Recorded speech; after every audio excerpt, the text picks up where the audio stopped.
예배하는 여러분들에게 주의 크신 은혜가 있기를 바라고요. 또 가정에서 또 영상으로 예배하고 있는 분들에게도 동일한 은혜가 있기를 소원하고 축복합니다.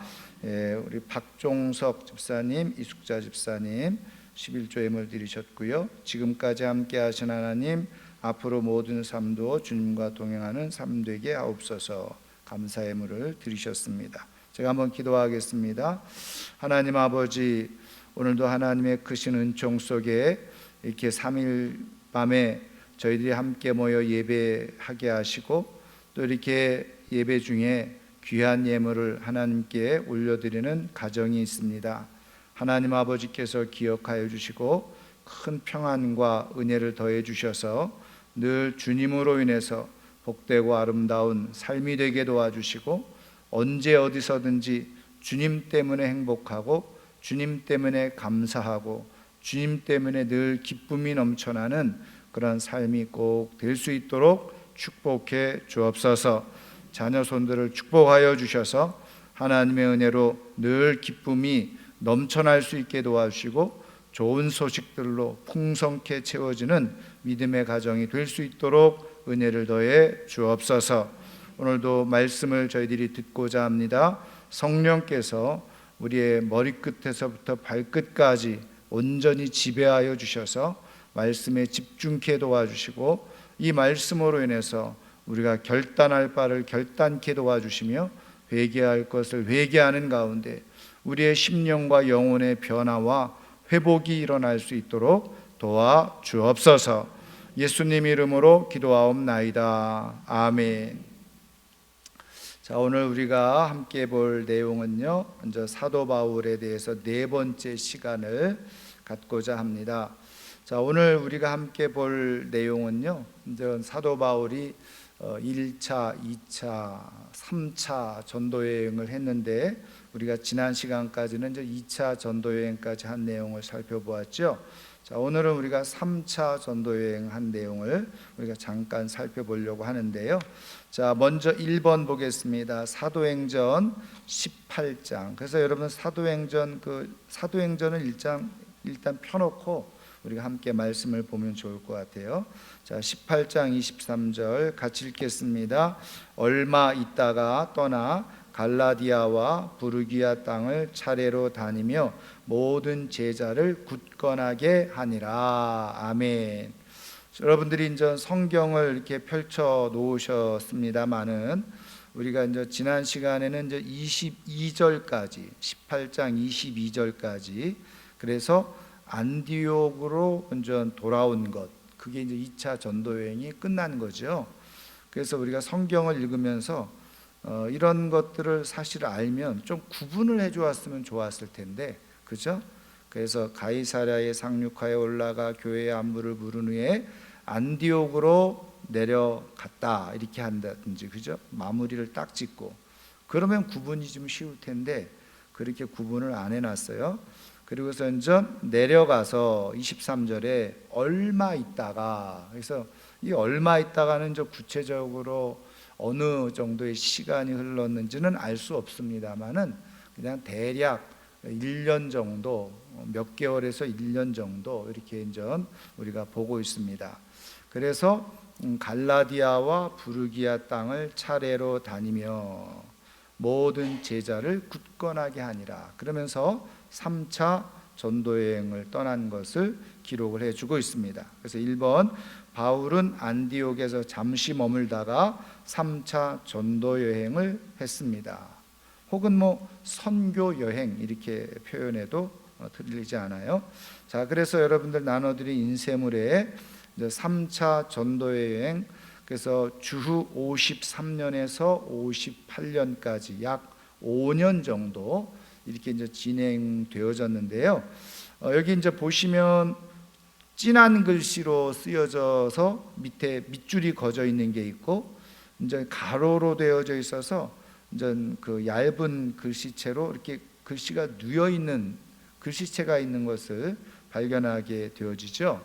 그래서 이 부분은, 이 진한 부분, 밑줄 친 부분은 성경에 그대로 나와 있는 그 지명입니다. 그런데 그럼 이 사이에 있는 요 내용은 뭐냐? 이제 우리가 그 앞에 18장 23절에서 갈라디아와 부르기아 땅 이렇게 표현했잖아요. 그래서 갈라디아 땅을 다녔다면 아마도 이런 코스 1차, 2차 여행했던 그런 코스를 그대로 밟아서 이렇게 여행했을 것이다. 이제 이건 학자들이 이렇게 보고 있는 거죠. 왜냐하면 그 당시에 길이라는 게 이런 도시를 거쳐야지만 이렇게 길을 갈 수 있기 때문에요. 자, 그래서 한번 오늘도 지도를 여러분들에게 아마 잠깐 보여드릴 텐데, 예, 자 이게 이제 3차 전도여행 지도입니다. 그래서 역시 그 전도여행 지도도요 여러 종류가 있어요. 예, 그런데 제가 여러 종류 중에 그나마라기보다 이게 조금 선명하게 잘 나와 있기도 하고, 또 여기 이제 성경에서 표현해 주려고 하는 이 도시들을 잘 이렇게 정리를 해 놓은 것 같아서 이게 조금 도움이 될 것 같아서 이 지도를 제가 이용을 했는데, 말씀드린 것처럼 여기 표시 안디옥, 이 불빛 표시 보이죠? 예. 이 안디옥에서 해서 다소로에서 이고니온. 근데 성경에는 뭐 다소라든지 이고니온이란 이런 것은 나와 있지 않아요. 근데 이제 우리가 앞서 말씀드린 것처럼 갈라디아 쪽으로 갔다는 것, 그죠? 그래서 부르기아 쪽으로 해서 요 에베소는 나옵니다. 에베소는 저 중요한 도시로 이렇게 나오고, 그 다음에 이제 우리가 여기 요쪽 지역이 여러분 이제 아시면 요한계시록에 나오는 7 초대교회가 여기에 이제 모여 있습니다. 요쪽에 아시아 지역에. 예, 근데 아마 이제 학자들은 이쪽으로 아마 이게 가는 길이니까 경유하면서 또 바울에 의해서 세워지지 않았을까 이렇게 보는 거죠.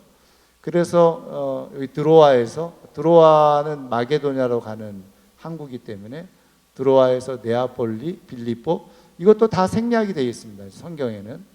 예, 그리고 이제 마게도냐로 갔다는 내용만 기록이 되어져 있고, 그리고 여기 베레아에서 이제 고린도로 내려와서 또 고린도라고 표시가 되어져 있지 않아요. 성경에 보면 그 헬라라고만 표시되어 있죠. 그래서 여기 보면 마게도냐, 여기가 아가야 지방이라고 되어 있죠. 그래서 이 아가야는 헬라 지역을 얘기하는 겁니다. 그래서 이 위에는 뭐 그리스 아덴이 여기 있고, 그래서 아가야를 헬라 지역으로 말하는 똑같은 말인데, 그래서 우리가 이제 사도행전을 읽어보면 바울이 헬라에서 이렇게 머물렀다 하는 기록이 있는데, 학자들은 그 헬라에서 머물렀던 곳이 바로 고린도였을 것이다 이렇게 보는 겁니다. 왜냐하면 우리가 2차 전도여행에서 고린도에서 무려 1년 6개월 동안이나 장시간 머물러 있었기 때문에, 그리고 이제 우리가 성경에서도 고린도 전후서를 쓰고 그런 거 보니까 이제 고린도에 대한 어떤 이제 굉장한 연관성이 많이 있기 때문에 고린도를 중심으로 사역을 해서 고린도에 머물렀을 것이다 이렇게 이제 보는 거죠. 자, 여기서 고린도에서 이제 우리가 성경을 보면 2차 전도여행에는요, 이 고린도에서 바로 이쪽으로 와서 배 타고 이렇게 와버립니다. 그래서 사실은 이제 우리가 성경을 읽어보면 원래 그렇게 또 2차 전도여행 했던 식으로 여기서 바로 배 타고 와서 이렇게 오려고 계획을 했었다는 거예요. 근데 이제 회방하는 사람들 때문에 할 수 없이 다시 육로로 이렇게 돌아와요. 그래서 드로아를 거쳐서 아소를 거쳐서 미둘레네, 기오, 여기 이제 밀레도 이제 나중에 우리가 보겠습니다만은 시간이 없어요. 왜냐하면 이 오순절 안에 여기 이제 돌아와야 되겠다고 하는 그런 이제 계획이 있어서 이 에베소하고 밀레도는 가까운데 에베소까지를 가지 않습니다. 밀레도에서 에베소 장로님들을 청해서 만나요. 그래서 유명한 그 작별 설교를 하는 내용이 이제 기록이 있고요. 고스 로도를 통해서 바다라를 거쳐서 배 타고 이제 성경에 보면 구브로를 왼쪽으로 해서 이렇게 항해를 했다. 그래서 두로에 오게 되고 돌레마이를 거쳐서 가이사랴를 거쳐서 예루살렘에 이제 오는 요 여정이 바로 3차 전도여행이 되겠고요. 다음에 이제 보겠습니다만 요거 파란 요 선이 이제 우리가 잘 아는 이제 로마로 가는 로마 여행길이 됩니다. 자, 그래서 이제 그 내용을 가지고 우리 한번 같이 한번 조금씩 살펴보도록 하겠습니다. 자, 2번 보시면 사도행전 19장 1절 2절 같이 한번 읽겠습니다. 아볼로가 고린도에 있을 때에 바울이 윗지방을 다녀 에베소에 와서 어떤 제자들을 만나 이르되 너희가 믿을 때에 성령을 받았느냐 이르되 아니라 우리는 성령이 계심도 듣지 못하였노라. 자, 6절 7절입니다. 바울이 그들에게 안수함에 성령이 그들에게 임하심으로 방언도 하고 예언도 하니 모두 12사람쯤 되니라. 아멘. 자, 그래서 여기 지도를 다시 한번 보시면 지도를 한번 보여주세요. 그래서 윗지방으로 다녔다. 그래서 이제 어떤 분들은 여기 지도를 그리면서 윗지방으로 다녔다가 에베소에 왔잖아요, 지금. 그래서 여기서 이렇게 선을 긋는 사람들도 있어요. 윗지방으로 다녔다고 하니까. 그래서 이제 요 에베소에 여기 도착했다는 거예요. 자, 그런데 에베소에 와서 이제 바울이요, 오래 머뭅니다. 이제 그 다음에 이제 우리가 3번에도 우리가 보겠습니다만은, 그런데 이제 에베소에서 아주 중요한 여러 가지 사건들이 이제 일어나게 되어지는데, 그 중에 가장 특징적인 사건이 오늘 우리가 읽은 이 말씀이에요. 그래서 너희가 믿을 때에 성령을 받았느냐. 그래서 너희가 무슨 세례를 받았느냐. 그러니까 요한의 세례밖에는 받지 못했다. 이제 그렇게 얘기를 하죠. 그래서 바울이 이제 안수를 하니까 예수님의 이름으로 세례를 베풀고 안수를 했을 때 성령이 그들에게 임했다. 그래서 뭐예요? 방언도 하고 예언도 했다. 성령의 은사가 나타나는 그런 이제 역사가 일어나게 되어졌죠. 자, 그래서 이제 이 부분에 대해서 오순절 쪽 성령론은 두 가지를 얘기합니다. 우리가 이제 믿을 때에 우리의 내적으로 예수 그리스도를 구주로 영접하게 하시는 성령의 은혜가 있다. 그 성령의 이제 내적 역사죠. 그래서 우리로 하여금 예수 그리스도를 구주로 믿게 하시는 성령의 은혜. 그런데 지금 이제 그 바울이 믿을 때 성령을 받았냐 이렇게 이제 물었던 것은 바로 이미 이들은 누구를 믿고 있었어요? 사실은 예수님을 믿고 있었단 말이에요. 근데 예수님을 믿고 있는 사람들에게 너희들이 성령을 받았느냐 이렇게 이제 물어보니까, 그래서 이제 이 오순절 계통의 이제 성령학자들은 성령의 역사를 두 가지로 보는 거죠. 하나는 뭐냐면 우리 안에 내주하셔서 예수 그리스도를 구주로 믿게 하시는 성령. 그 다음에 지금 여기서 선포하는 것처럼 믿을 때 성령을 받았느냐. 그래서 안수하면서 성령이 임하고 방언도 하고 예언도 나타나는. 그래서 이거는 성령의 은사, 성령의 능력의 역사. 그래서 이제 두 가지를 이렇게 이제 얘기를 하는 것을 우리가 이제 볼 수가 있습니다. 어쨌든 특별하게 이제 에베소에서 이러한 성령의 은사의 역사들이 이제 나타났다는 것을 이제 우리가 볼 수가 있습니다. 자, 그 다음에 이제 두 번째가 3번 보시죠. 19장 8절부터 10절 같이 한번 읽겠습니다. 바울이 회당에 들어가 석 달 동안 담대히 하나님 나라에 관하여 강론하며 권면하되 어떤 사람들은 마음이 굳어 순종하지 않고 무리 앞에서 이 도를 비방하거늘 바울이 그들을 떠나 제자들을 따로 세우고 두란노 서원에서 날마다 강론하니라. 2해 동안 이같이 하니 아시아에 사는 자는 유대인이나 헬라인이나 다 주의 말씀을 듣더라. 아멘. 자, 여기서 이제 2번은 뭐 에베소에서 제자들에게 안수함으로 성령을 경험케 했다는 거죠. 2번의 빈칸에. 자, 그 다음에 3번은 바로 에베소에서 지금 오늘 말씀 나와 있는 것처럼 회당에 들어가서 석 달 동안을 이렇게 말씀을 선포한 거예요. 강론을 한 거예요. 그런데 어떤 사람들은 마음이 굳어 순종하지 않았어요. 그러니까는 바울이 전하는 말씀을 거부했다는 거죠. 그러면서 무리 앞에서 이 돌을 비방했다. 논쟁이 된 거예요.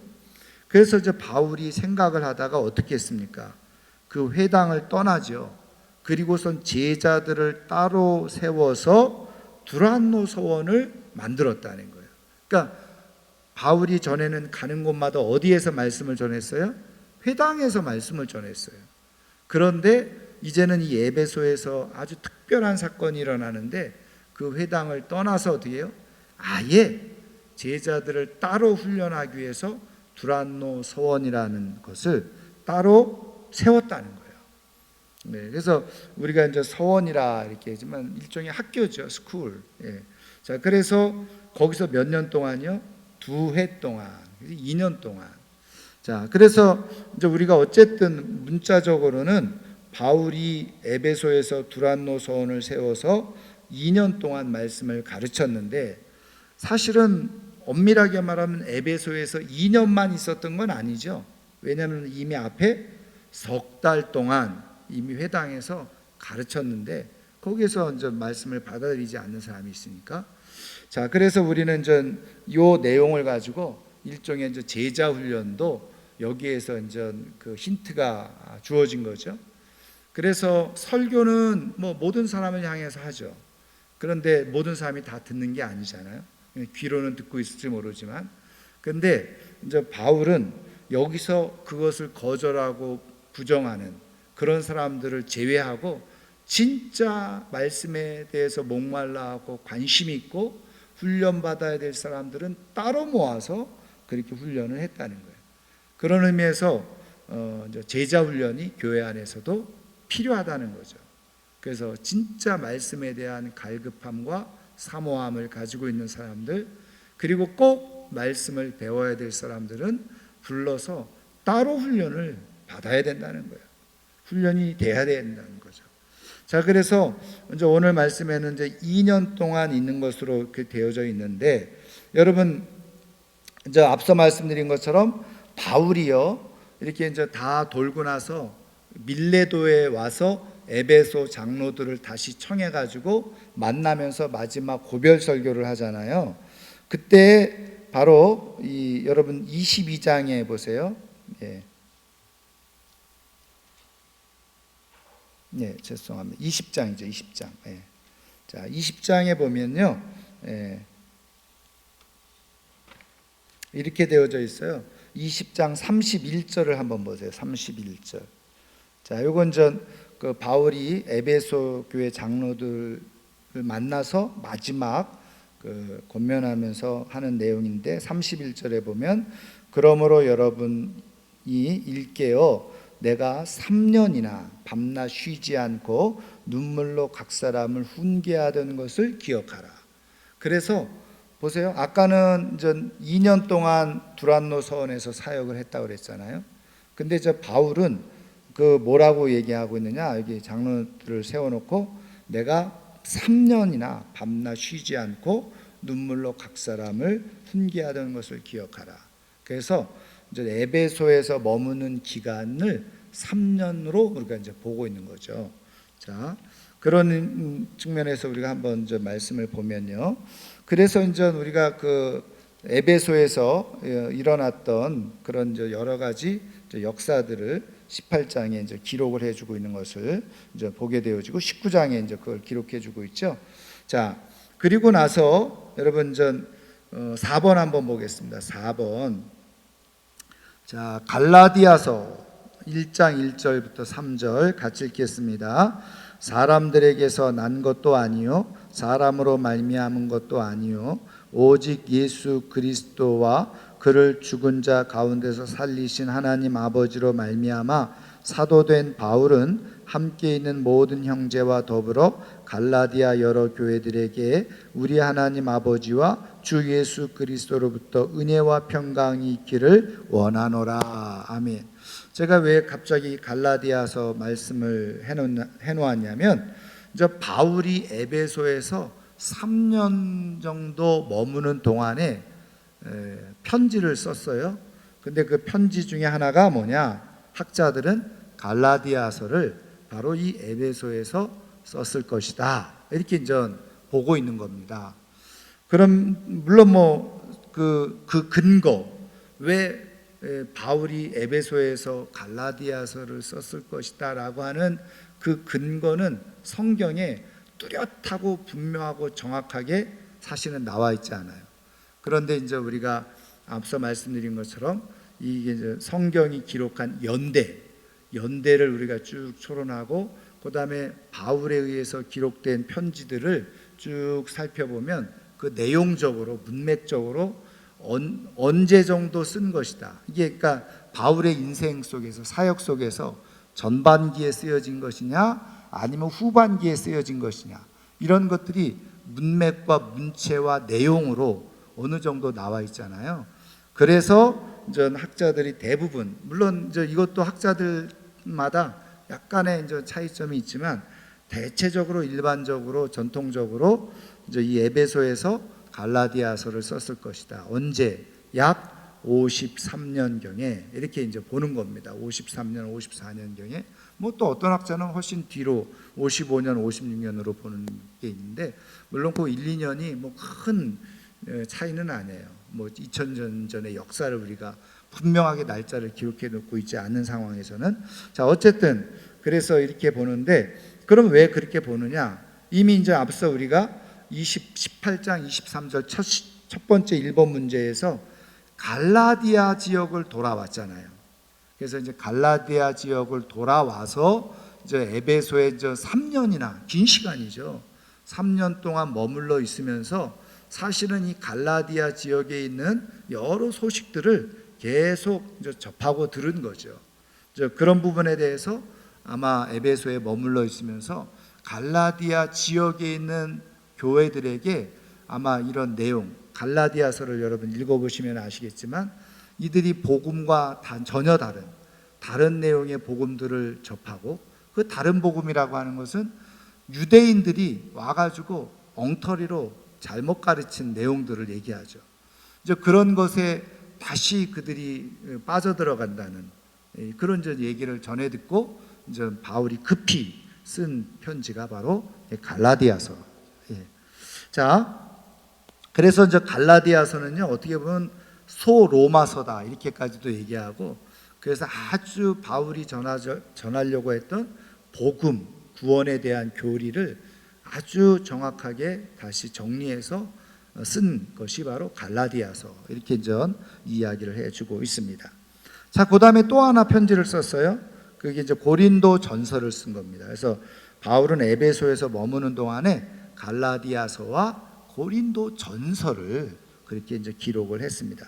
근데 이 고린도 전서를 기록했다고 하는 근거는 사실은 성경에 여러 곳에서 등장을 합니다. 자, 그래서 고린도전서 16장 7절 또 9절이죠. 우리 한번 같이 읽습니다. 이제는 지나는 길에 너희 보기를 원하지 아니하노니 이는 만일 주께서 허락하시면 얼마 동안 너희와 함께 머물기를 바람이라.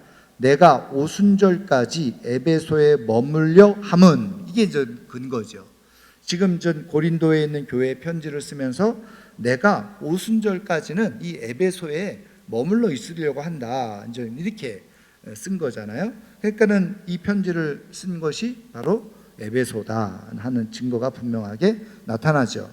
내게 광대하고 유효한 문이 열렸으나 대적하는 자가 많음이라. 대적하는 자가 많아요. 그래서 에베소에서 더 오랫동안 머물면서 어떻게 해요? 계속해서 복음을 가르쳐야 될 그런 사명을 가지고 있었다는 거죠.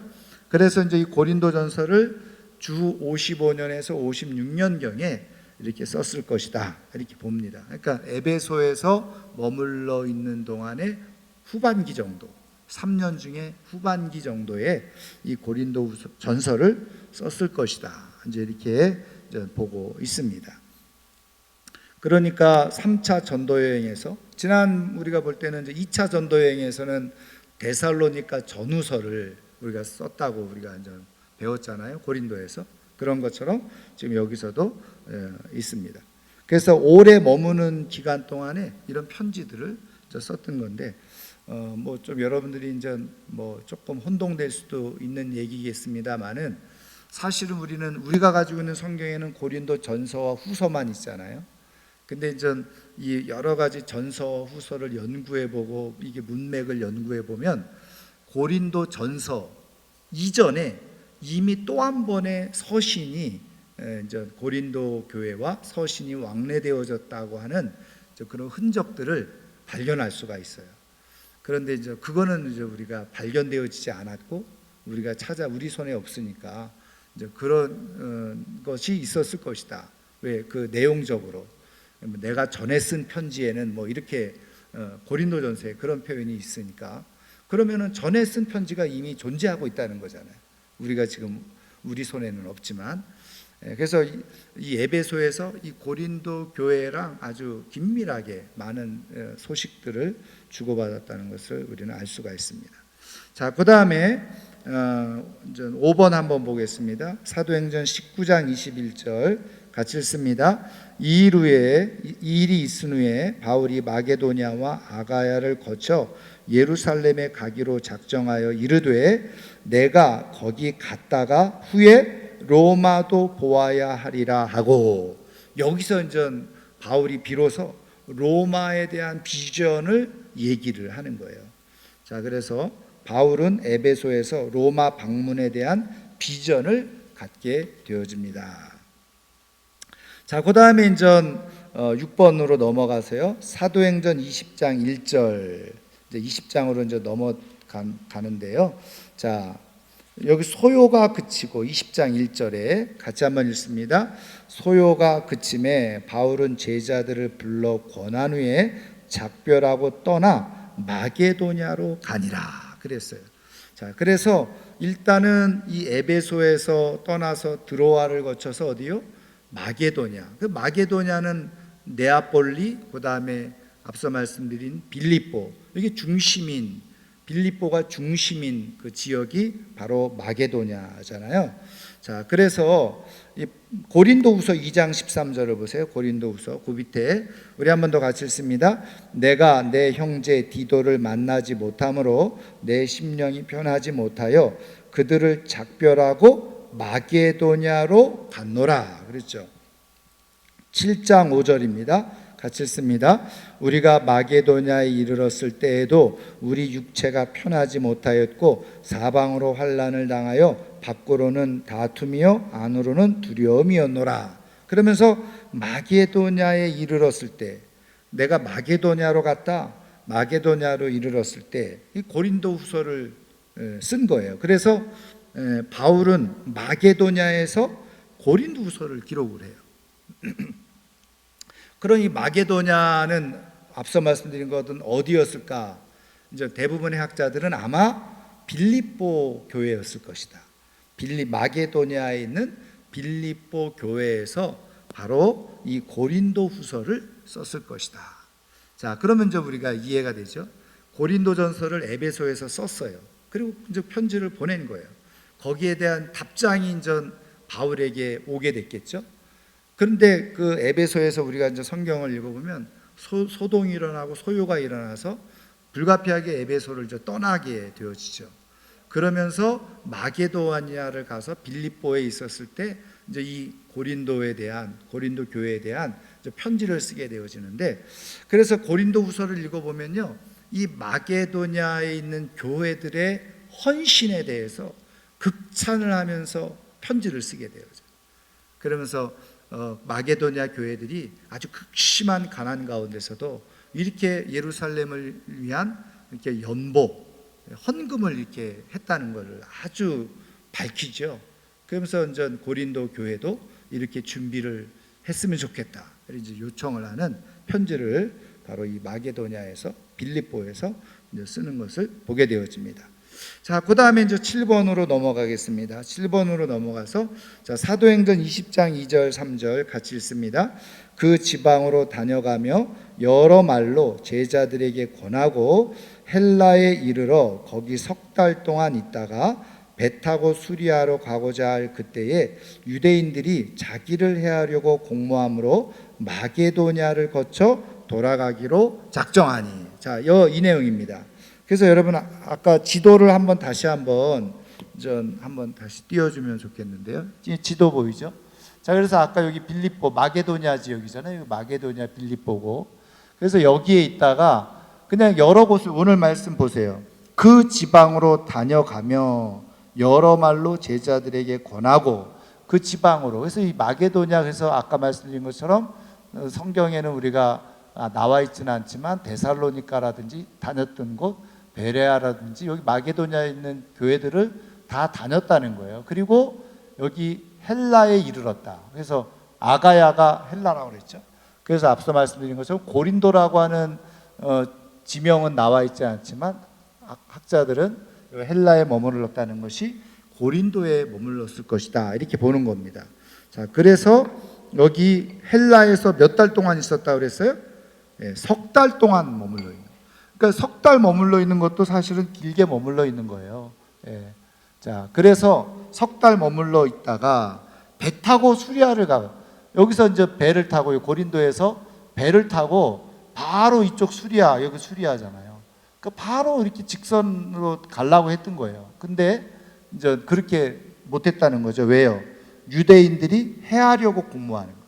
그러니까 아마 배를 타고 갈 것이라고 계획이 돼 있었고 예정돼 있었다는 걸 알고 뭐 배에서 어떻게 암살을 하려고 했다든지 뭐 무슨 그런 게 이제 드러났겠죠. 알려졌는지 몰라도. 그래서 배를 안 타고 다시 육로로 해서 다시 이제 돌아오게 됐다는 거예요. 그 내용을 한 겁니다. 자, 그런데 자, 여기서 이제 성경에는 물론 기록되어져 있지 않아요. 자, 그런데 제가 쓰지는 않았어요. 내용이 많아서 로마서를 한번 펴보세요. 사도행전 뒤에 있는 로마서. 예. 로마서 15장을 한번 보시죠. 자, 로마서 15장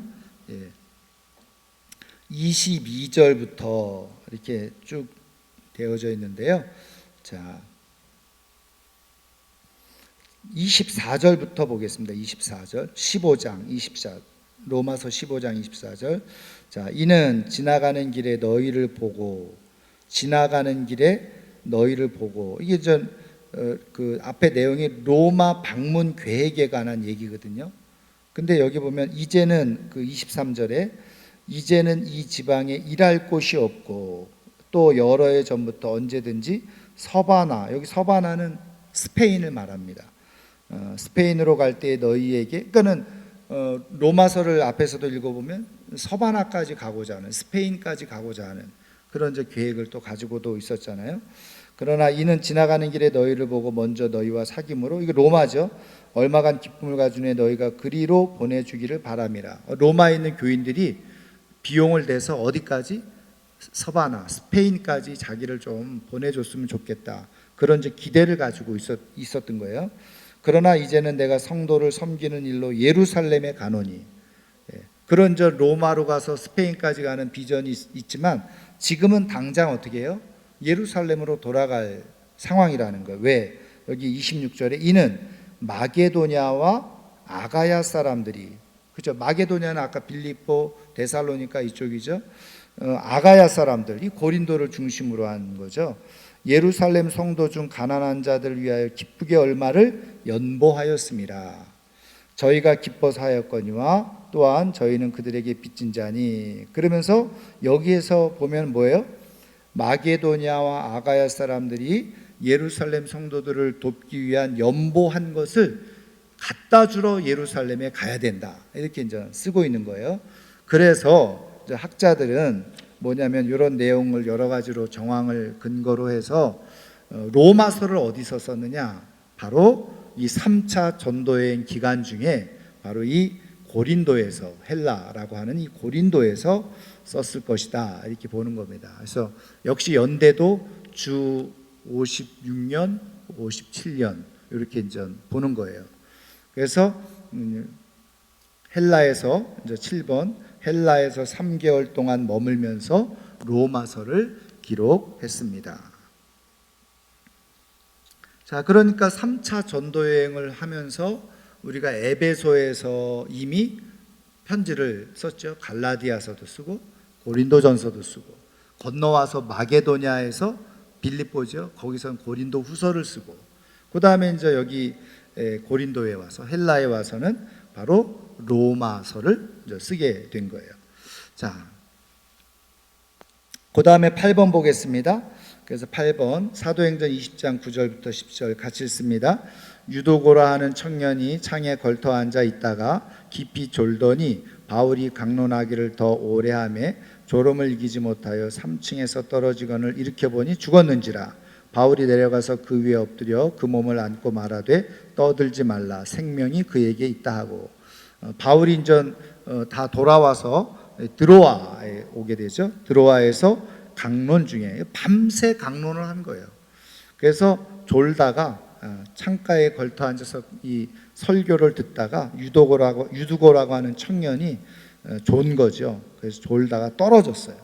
그래서 많은 목사님들이 말씀을 전하면서 졸면 영원히 죽는다, 영원히. 그래서 그렇게 얘기를 하는데, 어쨌든 그 유도고라는 청년이 이제 졸다가 떨어져서 죽었어요. 그런데 바울이 가서 보고 생명이 그에게 있다. 이제 부활의 역사가 이제 나타나게 된 거죠. 자, 그 다음에 9번 보겠습니다. 이게 이제 20장에서 중요한 내용인데요. 자, 사도행전 20장 17절, 25절, 31절 우리 한번 같이 읽겠습니다. 바울이 밀레도에서 사람을 에베소로 보내어 교회 장로들을 청하니, 보라, 내가 여러분 중에 왕래하여 하나님의 나라를 전파하였으나 이제는 여러분이 다 내 얼굴을 다시 보지 못할 줄 아노라. 그러므로 여러분이 일깨어 내가 3년이나 밤낮 쉬지 않고 눈물로 각 사람을 훈계하던 것을 기억하라. 자, 그러면서 우리가 이제 이 20장이죠. 사도행전 20장에서 바로 일종의 바울의 고별 설교라고 이렇게 이제 칭하는 설교가 여기에 등장을 하게 됩니다.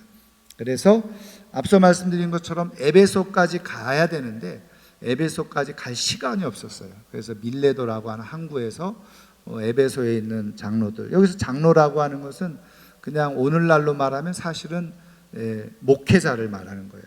영적 지도자를 말하는 거죠.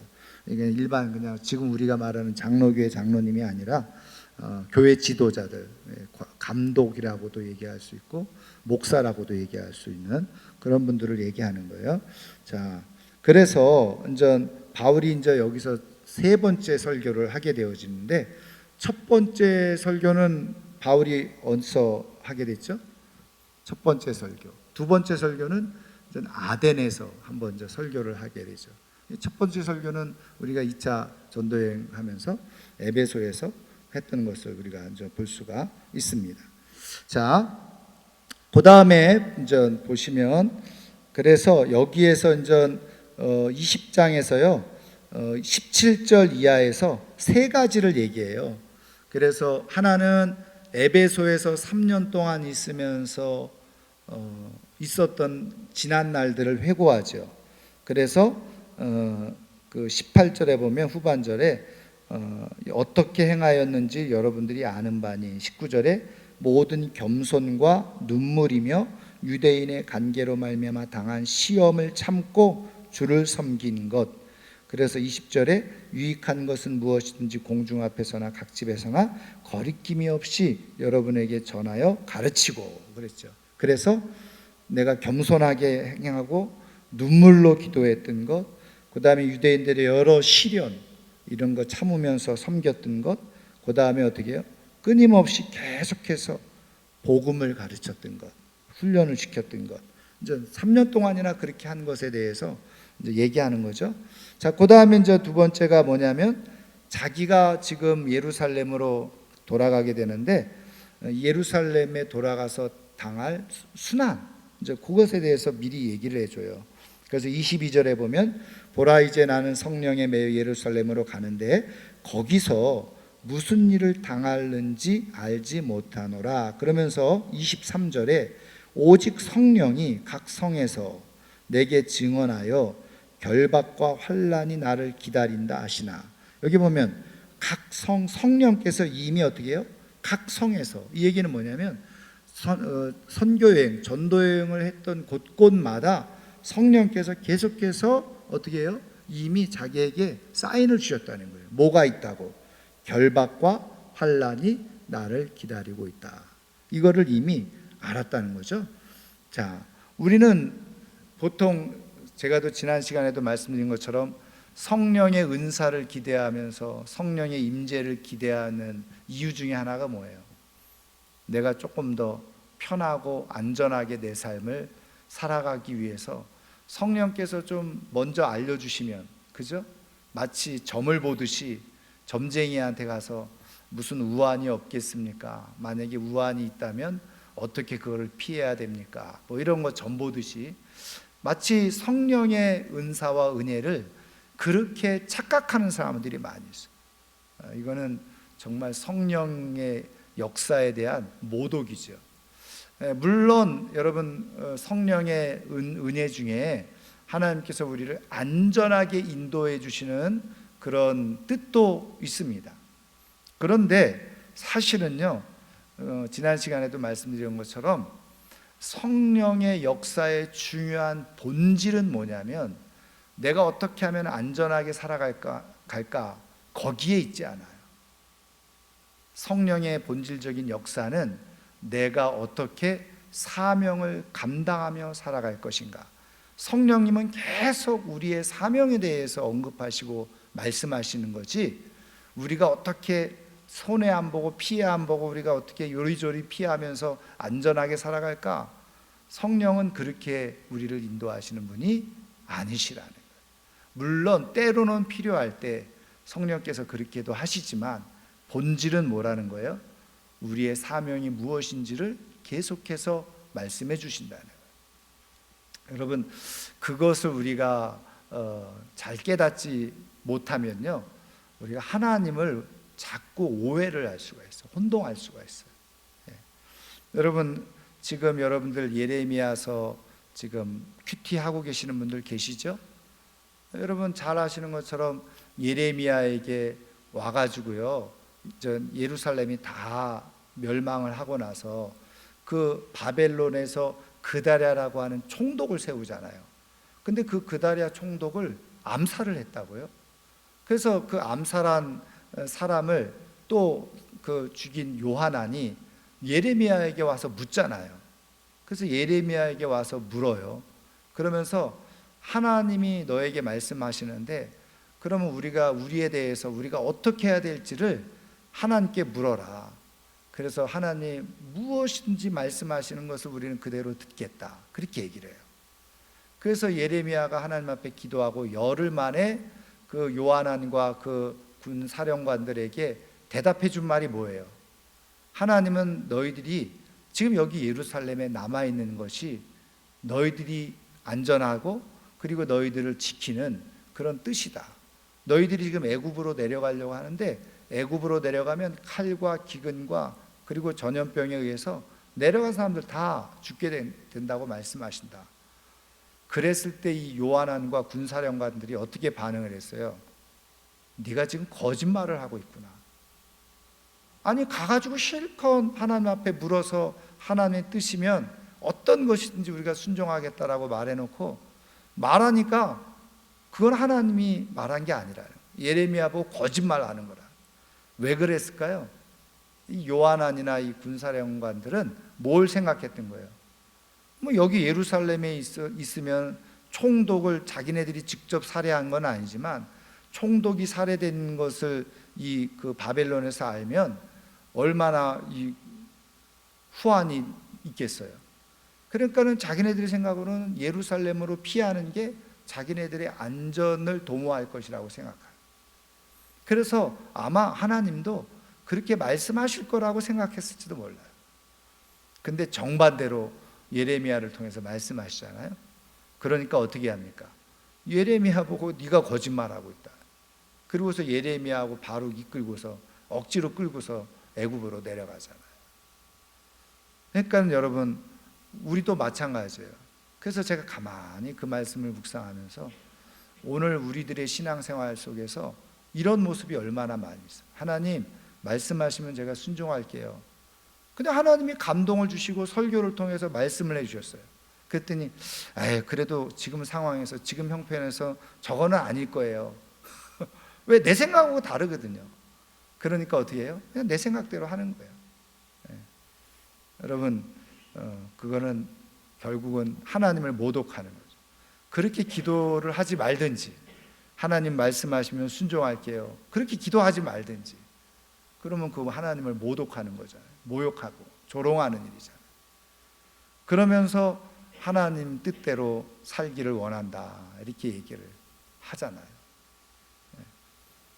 그래서 여러분, 나를 이렇게 정말 신앙으로 살아간다는 것, 그건 나를 내려놓는 일이에요.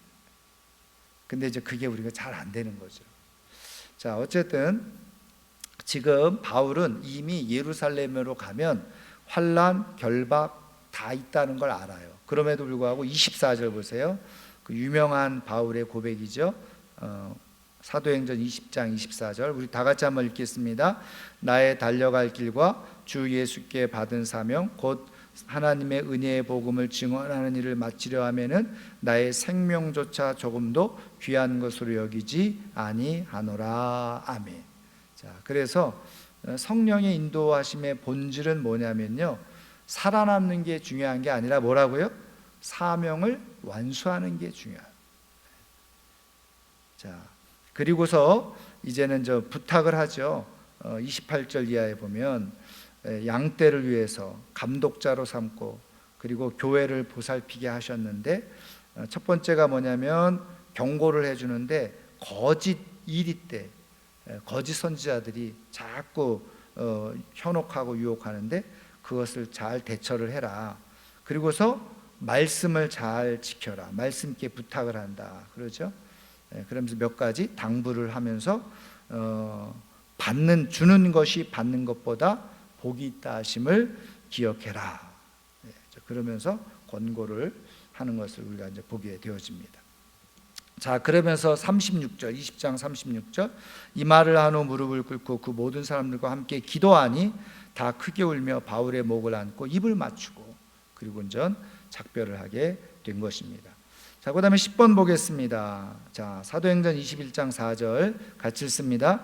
제자들을 찾아 거기서 이레를 머물더니 그 제자들이 성령의 감동으로 바울더러 예루살렘에 들어가지 말라 하더라. 여러분, 그 사도행전 21장 4절 말씀, 이제 그 밀레도에서 배를 타고 이제 작별하고 바로 이제 고스로 가서 로도로 거쳐가지고 바다라로 해서, 그래서 이제 구브로를 왼편으로 두고 이제 두로에 상륙하게 됐죠. 그게 이제 21장 1절부터 3절까지의 내용인데, 자, 4절에 거기서 이제 두로에서 누구를 만났어요? 제자들을 만났어요. 그래서 제자들을 만났는데, 이 제자들이 성령의 감동으로 바울더러 예루살렘에 들어가지 말라 하더라. 그러니까는 이 말씀으로만 보면 제자들이 성령의 감동으로 예루살렘에 성령께서 들어가지 말도록 말씀하신 것처럼 오해할 수 있잖아요. 그죠? 그러니까는 이 말씀이 좀 우리가 오해하는 말씀인데, 하나 더 보면 뜻을 알 수 있어요. 자, 근데 어쨌든 바울이 그걸 뿌리치고 떠나서 어디에 왔냐면 가이사랴에 와요. 8절에 보면 가이사랴에 이르러, 그 전도자 빌립 집사님이 있는 곳이죠. 거기서 이제 머물러요. 근데 거기에 여러 날 있는 동안에 아가보라고 하는 선지자가 이제 유대로부터 왔어요. 근데 이제 바울의 띠를 가져다가 자기 수족을 잡아매. 그러면서 성령이 말씀하시되 11절, 예루살렘에서 유대인들이 이같이 이 띠의 임자, 누구죠? 바울의 띠였으니까 바울을 결박하여 이방인의 손에 넘겨주리라, 이렇게 예언을 한 거예요. 그랬더니 12절에 우리가 그 말을 듣고 같이 일행이죠, 그곳 사람들과 더불어 빌립 집사님하고 거기 또 뭐 처녀로 예언하는 딸들하고 다들 뭐라고 그런 거예요? 예루살렘으로 올라가지 말라 권했다. 자, 그러니까 이 4절을 어떻게 해석할 수 있어요? 성령이 예루살렘으로 가지 말라고 한 것이 아니라, 지금 이 제자들은 이 아가보 선지자가 보았던 것을 본 거예요. 뭐예요? 예루살렘에 가면 바울이 이렇게 결박을 당하고 환난을 당하는 일이 있을 것이다. 성령께서 그거를 깨닫게 해주신 거죠. 보여주신 거예요. 그러니까 제자들은 예루살렘으로 가지 말라 이렇게 권한 거죠. 지금 여기 가이사랴에서도 똑같은 일이 반복됐잖아요. 그죠?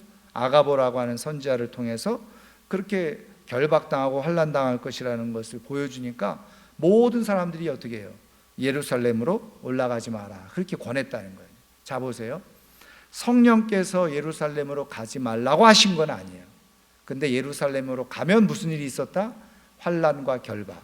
근데 이 일은 사도 바울도 이미 어떻게 해요? 우리가 아까 20장에서 밀레도에서 에베소 장로님들하고 작별하면서 이미 성령을 통해서 바울도 그 내용은 알고 있었던 거예요. 그런데 제자들은 계속해서 어떻게 해요? 예루살렘으로 그러니까 가지 마라 이렇게 권고를 했다는 거잖아요. 여러분 이 권고를 가만히 들으면서 여러분 누가 생각이 납니까? 그렇죠. 예수님이 십자가를 지셔야 되잖아요. 근데 예수님이 십자가를 지셔야 되는데 베드로가 뭐라 했어요? 절대 그럴 수 없습니다. 그랬더니 예수님이 뭐라고 말해요? 사탄아 물러가라. 그러니까 예수님도 십자가를 지시는 게 사명이에요. 바울도 예루살렘으로 가야 되는 거예요. 그게 사명이에요. 근데 다 그게 어렵고 거기에 시련이 있고 환난이 있고 고통이 있다고 하니까 사람들은 그 다음부터 어떤 생각을 하는 거예요? 인간적인 생각을 하는 거예요. 사명을 생각하는 것이 아니라 인간적인 생각을 해요. 그러니까 성령이 다 보여주시고 알려주셨는데 그것에 따라서 예를 들면 그 예루살렘에 가면 상 받을 일이 있다. 그러면은 안 가겠어요? 어서 가자고 막 그랬을 거예요. 그렇죠. 근데 다 거기에 환난과 결박이 기다리고 있다고 하니 가지 말자는 거예요. 그러니까는 이 제자들이나 좋은 마음에서 그렇죠. 바울을 향해서 좋은 마음으로 사실 하는 거예요. 선생님을 아끼는 마음으로, 스승을 아끼는 마음으로. 그런데 여기 보면 바울이 뭐라고 그래요? 13절 바울이 대답하되 여러분이 어찌하여 울어 내 마음을 상하게 하느냐. 여러분 이게 굉장히 중요한 말이잖아요. 그러니까는 바울이 안타까운 것은 나를 사랑해서 내가 이렇게 결박당하지 않고 환난당하지 않도록 나를 이렇게 마음 써주는 건 좋지만 그게 거꾸로 뭐라는 거예요? 하나님이 내게 주신 사명을 회방하는 일이 되어져요. 여러분 우리가 신앙생활하면서 앞서 말씀드린 것처럼 성령께서 우리에게 깨우쳐 주시는 것을 우리가 인간적으로 방해하고 회방하는 일들이 일어날 수 있다는 거예요. 인간적인 생각이에요. 그런 의미에서 보면요, 작게는 우리 자녀들의 인생도 마찬가지예요. 자녀들의 인생에 대해서 하나님이 계획해 놓으신 것이 있어요. 근데 부모들이 야 그렇게 그 길 가면 네가 힘들어서 안 돼. 그렇게 하면 네가 어려워서 안 된다고. 그러면서 하나님이 어떻게 보면 뜻하고 계획하신 일들을 부모들이 옆에서 인간적인 생각으로 자꾸 방해를 하고 회방하는. 여러분 그런 일들이 얼마든지 있을 수 있어요.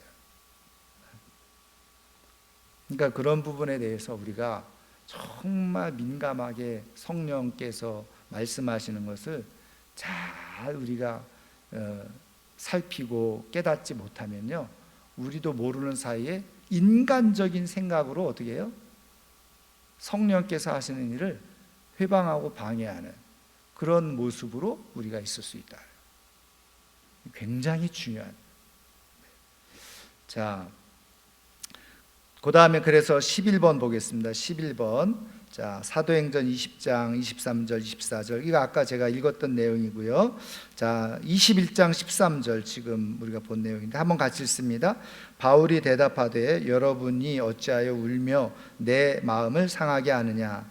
나는 주 예수의 이름을 위하여 결박당할 뿐 아니라 예루살렘에서 죽을 것도 각오하였노라 하니.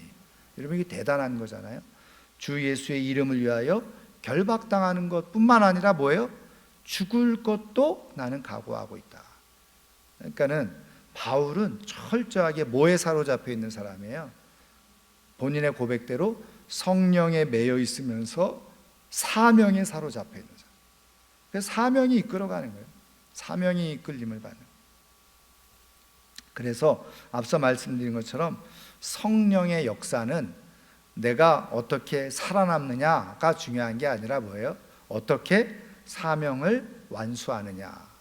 그래서 우리가 진짜 성령의 사람의 본질은 뭐냐? 내가 어떻게 신앙생활을 편하고 쉽게 내가 안전하게 상처받지 않고 할 거냐? 이거는 성령의 역사가 아니에요.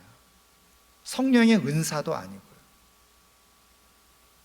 중요한 것은 내가 조금 상처를 받기도 하고 손해를 보기도 하고 또 아픔을 겪기도 하지만 중요한 것은 내가 지금 여기에 부르신 목적, 사명, 그거를 따라 살아가는 거예요. 그러니까는 가정도 마찬가지예요. 가정, 내가 이런 가정 속에서, 안 믿는 가정 속에서 하나님이 나를 이렇게 믿음의 사람으로 세우셨어요. 그러면 너무 여기서 믿는 게 힘들고 어렵구나. 그러면서 어떤 사람들은 믿음을 아예 그냥 저버리죠. 그래서 처녀 때는 교회학교 교사도 하고 성가대도 하고 믿음 좋은 아가씨였었는데 시집감과 동시에 다 신앙생활을 접는 거죠. 왜? 그냥 살아남으려고. 사명이 중요한 게 아니에요. 그렇죠? 이제 그런 분들이 많이 있잖아요. 그러니까 뭐예요? 우리 인생에서 하나님께서 우리를 택하여 부르셨을 때 중요한 것은 사명인데, 성령은 계속 우리에게 사명을 말씀하시는데 우리는 그냥 살아가는 거, 어떻게 편하고 쉽게 내가 살아갈까, 이 생각만 하는 거잖아요. 거기서부터 우리는 벌써 하나님의 생각과 사람의 생각에 엄청난 차이가 있다. 그래서 진짜 삶을 살아가는 것은 뭐냐? 사명을 따라 삶을 살아가는 거예요. 사명을 따라. 그러니까는 가정도 교회도 내가 생활의 반경, 사업장도 일터도 마찬가지예요. 하나님께서 이런 상황 가운데 나를 여기에 오늘 두셨을 때 하나님의 목적은 뭔가? 하나님의 사명은 뭔가? 그거를 끊임없이 생각하면서 성령으로 아무리 결박이 있고 박해가 있고 핍박이 있고 고난이 있어도 이게 내게 주신 사명이구나. 사명을 따라 살아가면 영광이 주어지고 영광의 열매가 나타나요. 성령은 결국은 우리에게 영광의 열매를 주시기 위해서 성령께서 우리에게 주시는 거죠. 근데 우리는 저 자신도 마찬가지입니다만은 자꾸 얄팍하게 성령의 인도를 구한다고 하면서 어떻게 하면 좀 편하고 쉽게 인생을 살아갈까, 그 생각을 하면서 성령의 인도를 구할 때가 많이 있잖아요. 하나님 내게 주신 사명이 무엇입니까? 사명을 위해서 성령을 구하는 것이 아니라 편하고 쉽게 살아가기 위해서 성령을 구하는 거예요. 그러니까 이미 하나님의 뜻과는 완전 다른 모습으로 우리가 살아가고, 저는 오늘 이 말씀을 가만히 우리가 함께 살피면서 우리가 그냥 편하게 쉽게 살아가기 위해서 사는 것이 아니라 내게 주어진 삶의 여러 바운다리 속에서 나의 사명이 뭐냐, 성령님은 도대체 나에게 어떤 사명을 주고 계시느냐, 그것을 끊임없이 묻고 확인하고, 그래서 바울 이상으로 정말 때로는 환난이 있고 고통이 있고 고난이 있고 시련이 있어도 이것에서, 이 속에서 내 사명은 이거야, 그러면서 사명을 따라 살아가는 가운데 참된 인생을 살아낼 수 있는, 또 하나님께서 인도하시는 참된 삶을 살아갈 수 있는 하나님의 사람들 되기를 주님의 이름으로 축원합니다. 자, 그래서 여러분 그 10번에 바울은 두로와 가이사랴에서 제자들로부터 예루살렘에 가지 말 것을 권고받았습니다. 빈칸에 그렇게 들어가면 되고요. 11번은 바울은 제자들의 권유에도 불구하고 사명을 갖고 나아갑니다. 사명을 갖고 나아가는 거예요. 자, 그래서 바울을 통해서 오늘 교훈하시는 말씀은 뭐냐? 첫 번째, 하나님은 사명자들에게 사명을 위해 살아가도록 도전하십니다. 이게 중요한 거예요. 사명을 갖고 살아가도록 성령님은 계속 도전하신다. 그러니까 바울이 1차, 2차, 3차 그리고 로마로 가야 되리라, 이게 다 뭐하고 연결되어 있는 거예요? 하나님이 바울을 세우신 목적과 사명과 연관되어져 있는 거죠. 그래서 바울은 계속해서 사명을 따라 삶을 살아가는 거죠. 성령의 역사는 우리가 계속 지난 시간에 말씀드린 것처럼 편하고 쉬운 넓고 꽃길로 가도록 인도하시는 게 아니라 어떤 길로요? 선하고 그리고 의로운 길로 인도하시는 거예요. 그게 뭐라고요? 사명의 길, 사명의 길로 계속 인도하시는.